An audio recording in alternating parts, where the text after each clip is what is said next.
I knew a little bit about Alton before he came to Colorado because he actually came from my conference, East Carolina Pirates. So he actually had a pretty good game against us.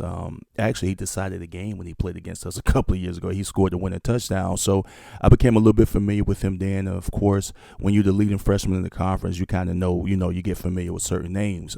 This is before he got hurt, and I didn't know what happened to him until he got with Colorado. But he transferred from there after having a great season in 2021. He ran for 961 yards, which I just say 1,000-yard back. He was an ACC Rookie of the Year, the conference Rookie of the Year, 16 touchdowns. He led all freshmen, and he also set a record with those 16 touchdowns while he was at Houston. So my question or my fault with that was, why not stay where it's great for you at? They gave you an opportunity out of high school to be a true freshman, meaning to come right out of college and right into the starting lineup at in major college football, and you did well.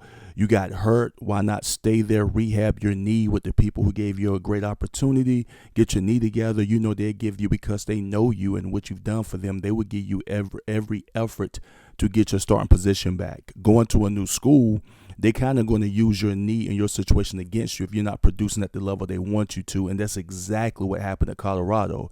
And if you go back over my videos, I'm not just saying this now, I said it then. I think I titled it The Great Mistake That Alton Made.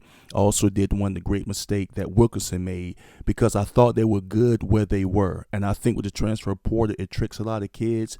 And I understand money's involved, but you may take some temporary money in the transfer portal and you might destroy your chances at the NFL. Not saying these guys are, but I'm going to do a video on that, but I don't think they understand that. And they won't see that because they're kids, but maybe staying at Houston was your best chance to make the NFL.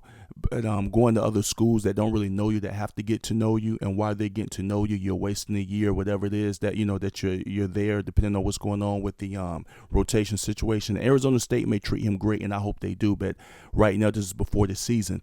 But my point is, I wish Alton would have stayed where he was productive, stayed where he set records, rehab there and their facilities. And Houston has top of the line facilities. And try to come back, with Houston, kind of give back to what they gave you. But he transfers to Colorado, and everybody know how that went. I thought it was a mistake before he went, and it ended up being a mistake to the point he ended up redshirting, which I think was smart. And they just never really gave him a chance at all in that running back room at Colorado. And there's no fault of theirs. They had a stacked room. They may know something I don't know. I'm only from the outside looking in, and it's strictly my opinion. And I always like to say that because I don't know. I'm not there. So I wish he would have stayed at Houston. So that's for him. Sy'veon Wilkerson, I wish he would have stayed. And I think of the players that I mostly mentioned, I'm talking about him a lot. And I've been right about his career so far. If you don't know anything about him, he started out at West Virginia, actually, at a high school. And he played at a very good high school. But he goes to West Virginia, but he never plays. I did my research. He never plays there, so he ends up transferring to Delaware State. And, of course, he gets to Delaware State and damn near dominates. 1,000-yard back, all conference, everything, okay? So he goes to Jackson State, which is where I, of course, start watching him because I'm watching Coach Prime. And he wasn't even a starter at the beginning. He worked his way up. He has more like a bruising style. He's not really a speed back, but he gets you yards after yards after yards. And by the time, you get to the fourth quarter, he's beat a lot of those running backs up, and he gets more yards after that. So he's really like an old school running back. He's not a speed running back, but he's very productive. And I also said, when he transferred to Colorado, I also say that was a mistake on his part, because Colorado was going to have a stacked room, and Colorado was in a top Power 5 school. Power 5 schools, they do like bruising backs, but they love speed, and he didn't possess a lot of speed. Not down to him, I'm just saying what it was, because I watched the games. He's not a Power 5 speed back, and on top of that, there was a stacked room, and some of those guys had speed. You got Dylan Edwards with speed. You got Alton McCaskill always has speed and power. So, and there's some other running backs in there that was good, obviously.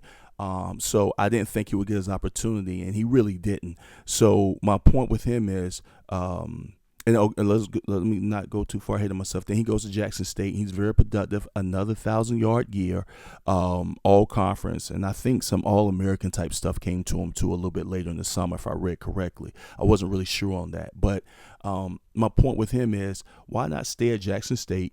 You're the featured back. You all have helped put Jackson State um, football back on the map with their production while Coach Prime was there. Why not stay there, be the featured back, do what you do, probably get another 1,000 yards or more, help them win again, maybe help them win their national title on that level, and just be productive and play almost every down. Why not stay there and do that? Every move is not the best move for you, and I just thought he should have stayed where he was the featured back. He was a household name. He was an all-conference player. And the coach was very familiar with him because the head coach was the assistant, when Coach Prime was there, who ended up taking over the head coaching position.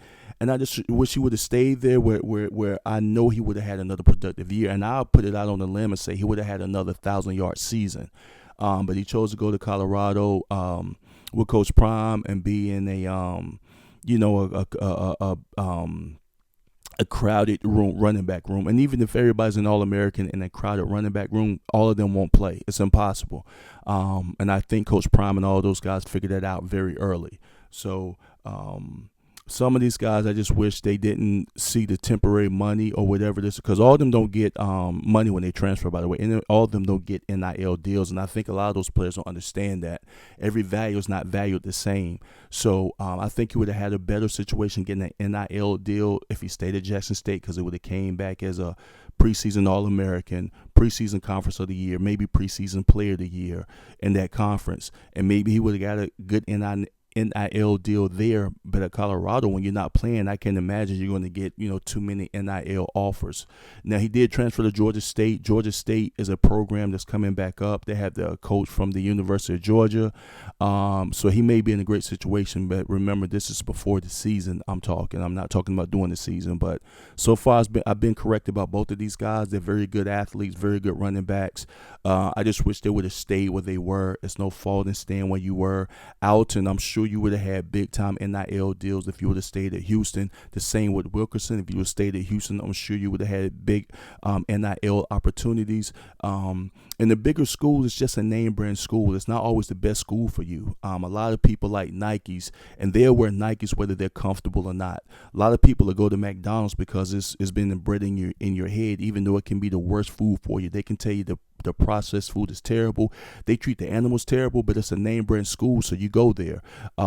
It's the same with Coca-Cola. They can tell you how terrible Coca-Cola is, how much sugar it has in it, how much it can, tear your insides up, but it's Coca-Cola. It's name brand, and you'll get it. And so I understand that. A lot of kids look for the name brand school at first, and then they get to the name brand school, and it's not what they thought it was, or it's not for them. So there's nothing wrong with being at Jackson State. There's nothing wrong with being at Houston. And there's nothing wrong with being a 1,000-yard back. There's nothing wrong with getting NIL deals as long as you're on the field and playing and you're pursuing your dream, and you're also taking care of your education. So this is not a downer. I'll put the title the way it is, because you want to draw people to what you're talking about.